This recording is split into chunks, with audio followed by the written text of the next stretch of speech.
কালীগঞ্জ বিধানসভা উপনির্বাচনে জিতল কে? মুসলিম। বোমার ছুড়ল কে?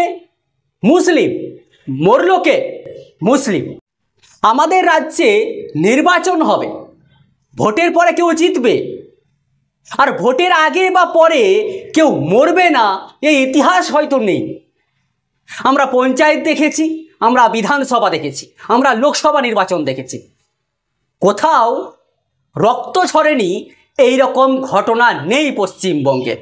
চতুর্থ শ্রেণীতে পড়তো তামান্না খাতুন কালীগঞ্জ বিধানসভা উপনির্বাচনে জেতার আগেই ইলেকশন কমিশনার যে জিতেছে বা জয়লাভ করেছে সেটা ঘোষণার আগেই তারা বিজয় মিছিল বের করেছে, আর সেই বিজয় মিছিল থেকেই বোমা ছোড়া হয়েছে সিপিএম সমর্থকদের বাড়িতে, এরকমই অভিযোগ আসছে।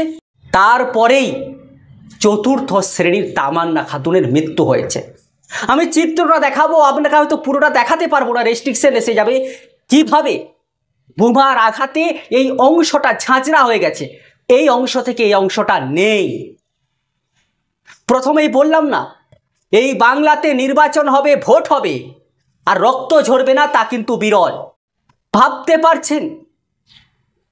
সব জায়গাতে, সব ক্ষেত্রে আমরা দেখেছি, লোকসভা হোক, বিধানসভা হোক, পঞ্চায়েত ভোট হোক, সব জায়গাতে বোমা ছুড়ছে কারা? মুসলিম সম্প্রদায়ের। মরছে কারা? মুসলিম সম্প্রদায়ের। তাদেরকে সেই কাজে মদত দিচ্ছে কারা? আমি বললাম না। এই হচ্ছে রাজ্যের পরিস্থিতি। মুসলিম সমাজের মানুষ সচেতন হয়নি। এই দোষটা যারা তাদেরকে ব্যবহার করছে তাদের নয়, যারা তাদের কথা মতো চলছে, যারা এই কাজগুলো ঘটাচ্ছে, এই কাণ্ডগুলি ঘটাচ্ছে, তাদের দোষ। কোনো একটি দলের দোষ আপনি দিয়ে দেবেন, এটা হতে পারে না।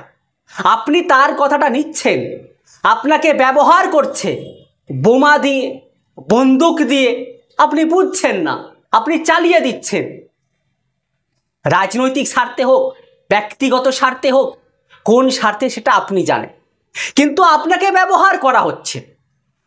এর আগে বিগত দিনে যারা ক্ষমতায় ছিল তারাও এক প্রকার মুসলিমদের ব্যবহার করছে। আজকেও যারা শাসক দলে ক্ষমতায় রয়েছে তারাও মুসলিমদেরকে ব্যবহার করছে। আপনি ভাবুন, কালীগঞ্জ বিধানসভা উপনির্বাচনে তৃণমূল কংগ্রেস জিতবে, এটা একদম সম্ভাব্য, সবাই জানতো। তারা বিজয় উল্লাস করবে, সবাই জানতো। কিন্তু সেই বিজয় উল্লাসকে ঘিরে তাদের যে অভিযোগ এসছে, সেই অভিযোগের ভিত্তিতেই বলছি যে যারা সিপিএম করতো, সিপিএম কর্মীদের বাড়িতে বোমা ছুড়তে গেছে, আর সেই বোমাতেই মৃত্যু হলো কার? চতুর্থ শ্রেণীতে পড়তো তামান্না খাতুনের। তার কত স্বপ্ন ছিল, সেই স্বপ্নটা ধূলিসাৎ হয়ে গেল। তার পরিবারের কত স্বপ্ন ছিল, সেটা ধূলিসাৎ হয়ে গেল। তার মা বলছে তারা জানতো সে তামান্না খাতুন আমার একমাত্র মেয়ে, তারা জেনে বুঝেই তাকে মেরে ফেলেছে। যেভাবে বোমার আঘাতে মৃত্যু হচ্ছে এটা প্রথম নয়, এর আগেও অনেক ঘটনা ঘটেছে এই রাজ্যে। শুধু এটুকুই বলতে চাই, যারা এখনো বুঝতে পারছেন না যে আপনাদেরকে ব্যবহার করা হচ্ছে, আপনি বলতে পারবেন সংখ্যালঘু এরিয়া ছাড়া এই লোকসভা হোক, বিধানসভা হোক, পঞ্চায়েত হোক, কোনো জায়গায় এই ঘটনা ঘটে? কোথাও বন্দুক চলে, কোথাও বোমাবাজি হয়, বেশিরভাগ ক্ষেত্রে সংখ্যালঘু এলাকা। আপনি বলতে পারবেন শুভেন্দু অধিকারীকে যেসব জায়গায় আটকানো হয়, বাধা দেওয়া হয়, বেশিরভাগ ক্ষেত্রে আপনি দেখবেন সেটাও কিছুটা মুসলিম সম্প্রদায়কে লেলিয়ে দেওয়া হয়। কি বিজেপিকে আটকানোর দায়িত্ব কি শুধু এই মুসলিম সম্প্রদায়ের? কেন যারা আর কেউ রয়েছে তাদের কি নয়? বা যে দল তাদের বিরোধিতা করছে তাদের দায় নয়? শুধু মুসলিমদেরকে ঠেলে দেওয়া হয় সব ক্ষেত্রেই। ভোটের ক্ষেত্রেও আমরা দেখেছি বারংবার তাদেরকে ব্যবহার করা হচ্ছে। কালীগঞ্জ বিধানসভা উপনির্বাচনকে ঘিরে যে উন্মাদ তৈরি হয়েছিল, সেই উন্মাদ তখন কিন্তু বোমা ফাটেনি। বোমা ফাটলো কখন? জয়ের উল্লাসে। যখন এই ঘটনাটি ঘটেছে তখনও আলিফা আহমেদ জয়ী হননি।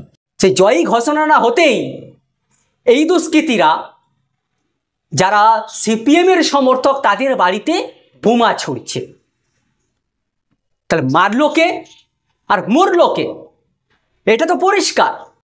বারবার আমরা বলছি এই সম্প্রদায়টাকে, এই মুসলিম সম্প্রদায়কে ব্যবহার করা হয় ঠিক ভোটের সময়, কিন্তু চাকরির ক্ষেত্রে এদেরকে পিছিয়ে রাখা হয়, দলের কোনো পদের ক্ষেত্রে এদেরকে পিছিয়ে রাখা হয়, বিভিন্ন ক্ষেত্রে পিছিয়ে রাখা হয়। ভোটের সময় আন্দোলন করবে, ভোটের সময় বোমা ফাটাবে, ভোটের সময় বুথ দখল করবে এই মুসলিম সম্প্রদায়, আর তাদেরকেই ওয়াকফ নিয়ে আন্দোলন করতে হবে দিল্লিতে। এটা আমরা শুনেছি, আমরা দেখেছি। তারপরেও এরা বোঝে না। কেন বোঝে না? চাকরির ক্ষেত্রে এদেরকে বঞ্চিত করা হচ্ছে, ওবিসির ক্ষেত্রে বঞ্চিত করা হচ্ছে, বিভিন্ন ক্ষেত্রে এদেরকে বঞ্চিত করা হয়। তারপরেও এদের বোঝার ক্ষমতা হয় উঠল না আজ পর্যন্ত। বা কেনই বুঝে উঠতে পারছি না এখনো, সেটাই আমরা বুঝে উঠতে পারছি না কি কারণে। ভিডিওটি বেশি বেশি করে শেয়ার করুন। ভালো থাকবেন।